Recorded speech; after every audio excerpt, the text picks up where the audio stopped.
some of the riskiest digital activity that we perform in our lives is done in a web browser. A huge amount of malicious activity goes on in the browser, and it's really hard to make a judgment decision on which websites to trust. I just mentioned LinkedIn, Dropbox, and MySpace. Now, any reasonable person would trust these websites. They're very well recognized brands. We'd have no reason to be suspicious. But collectively, they lost nearly 600 million records because of security flaws in their websites. One of the problems that we have as everyday users of websites is that it's very hard to make judgment decisions about how secure the site is. In fact, there's really only one obvious independent means of verification of a website security profile. Let me show you what that is. Let's take Varonis as an example, and you'll see one indicator of security here in the browser, and it's the padlock at the start of the address bar. We can drill down into this padlock, and in the Chrome browser, I can click on Details for some more information. Here we can see the browser telling us that this page is secure because it has valid HTTPS. It then goes on and talks about certificates which we can drill down and view, but we're not going to do that here. What I want to do is talk about what HTTPS is. Why are we seeing that green padlock? And indeed, why does it even matter? Let's go and take a look. HTTPS is a really important, really fundamental security control on the web. Let's talk about how it works. And in order to illustrate this, let's first think about what happens when a PC makes a request over the internet. So imagine the PC or the smartphone or the tablet that you're watching this course on at the moment. It's probably going to be connected to a Wi-Fi network. So your web traffic is going to go from the device that you're on now across a wireless network. Now, anyone controlling that wireless network can intercept the traffic. And that's just the start, because from there, the connection goes out via an ISP and then out over the internet and then eventually to the server that has loaded this content. Anyone who can get in the middle of any of that traffic can read any unencrypted traffic. We've seen many examples in the past of malicious activity such as rogue Wi-Fi hotspots. You think you're connected to the cafe or the airport or somewhere that should be perfectly legitimate, but someone with malicious intent is running it, and they're watching your traffic. ISPs are increasingly watching your traffic. And then as we get to the internet itself, that traffic goes through a number of different servers and often a number of different countries between the ISP and eventually the server. There are a lot of different points where we need to trust those that are handling the data. Now, what HTTPS does is gives us a mechanism where the traffic gets encrypted on the device itself before it even goes out over the wire or the wireless, as it may be. What that means is that when that traffic does leave the device, it's all encrypted. So all of these points between the PC and the server, where it's eventually decrypted, can't read the traffic. So you have confidentiality, no one else has seen your traffic, and they can't modify it either. So you have integrity. They haven't changed your traffic to say something else. Now that's really important when we talk about things like passwords.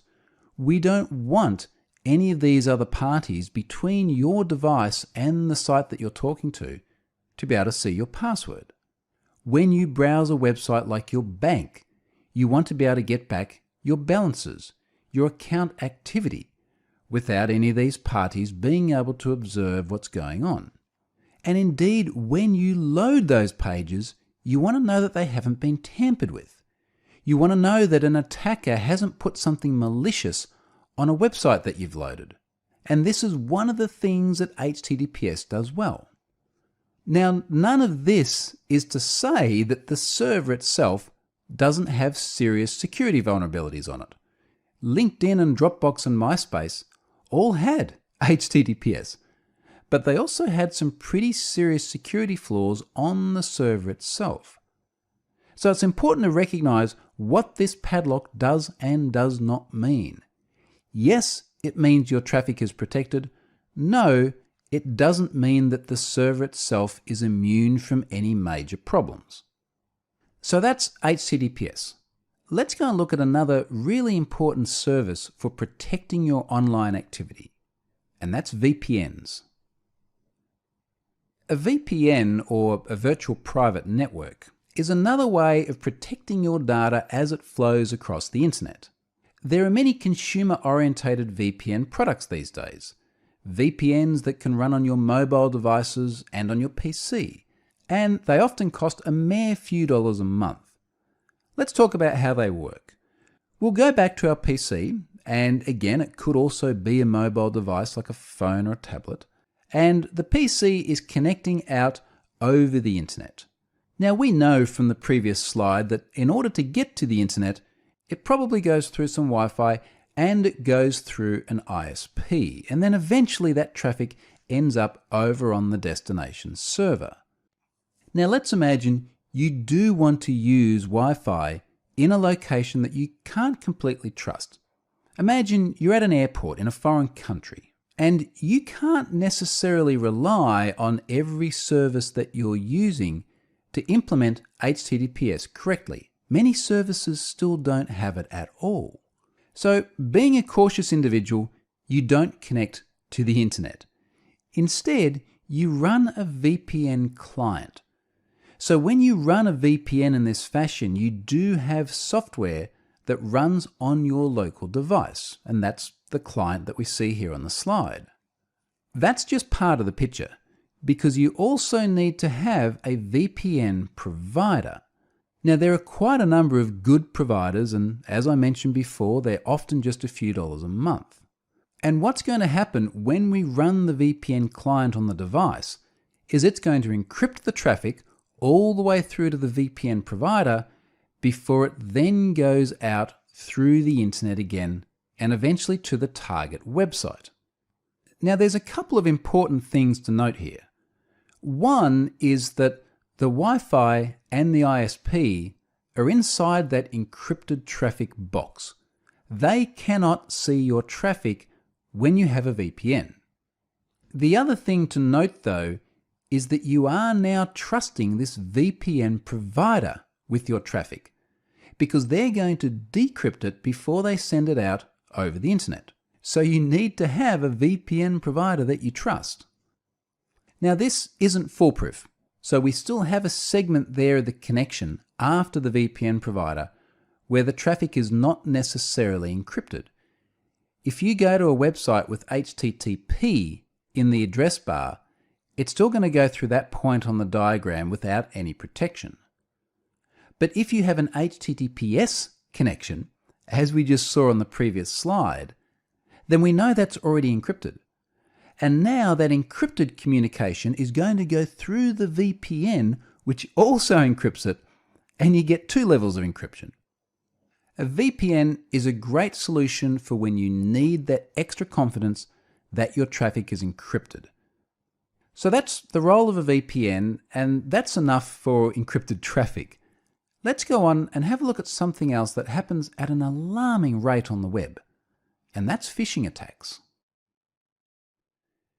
Phishing attacks should be familiar to you, because you have almost certainly received them in the past. You'll probably find that most phishing attacks that come via email just go straight to your junk mail, which is a good thing, but occasionally you may also see one make its way into your inbox. So let's go through how it works.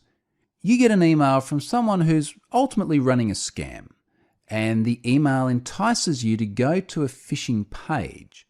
So this is just a website, but it's going to ask for some very particular information. We'll have a look at one in a moment. You fill in the information requested on the phishing page. So, for example, your PayPal credentials, that's a popular phishing scam. And those credentials are then sent off to an attacker. So they've now got your PayPal username and password. That sounds very simple, and it is. Phishing attacks are normally extremely trivial, but they're also very effective. Let me give you an example of a phishing email. I literally received this one today into my inbox. This is precisely the email I received. And when you have a look at this mail, you realize that there's a few things that just don't add up. So firstly, it's representing itself as having come from Microsoft, yet there's no Microsoft branding, which would be quite unusual for an email from a company like that. The grammar is also bad. It says, your account will reactivate it. Very unusual for a company like Microsoft to get their grammar so bad. There's also a sense of urgency. It's prompting me into action. Someone would read this and say, well, yes, I would actually like to reactivate my email account. And phishing scams frequently rely on this human vulnerability, which is responding to a sense of urgency. Now, this is quite frankly a pretty bad looking phishing email, although it did actually make its way into my inbox. When you see an email like this, it's important just to delete it. Don't click on any links. Often these links will actually track who's clicked on them. And in doing so, you've just verified that you are a real person receiving these messages and you're willing to click links. Not just that, but you may then end up on a website, which may be worse than just trying to extract information from you. It may also load malicious software into your browser that exploits out-of-date applications on your machine. We'll talk more about that a little bit later on. For now though, let me go and show you another phishing scam email and an easy way to check whether it's legitimate or not. This one is actually quite a bit more convincing than the one I just showed you. It's allegedly from PayPal. It's got the PayPal branding. It's presented in a much nicer way. But there's one obvious sign that this is a phishing attack. I've received this on my iPhone and I have tapped and held on the link in the email. Now you've got to be careful here because I just mentioned you don't want to actually click on it and load the page. But by clicking and holding, I've been able to see a little indication of where that link actually goes. We can see here that it goes to an address which is bit.ly. Now bit.ly is a URL shortener, and what that means is that behind this link there's another link, and that's going to take me somewhere completely different. They've used bit.ly here to obfuscate or hide the URL that we would go to if we clicked on it normally. And that is a dead giveaway.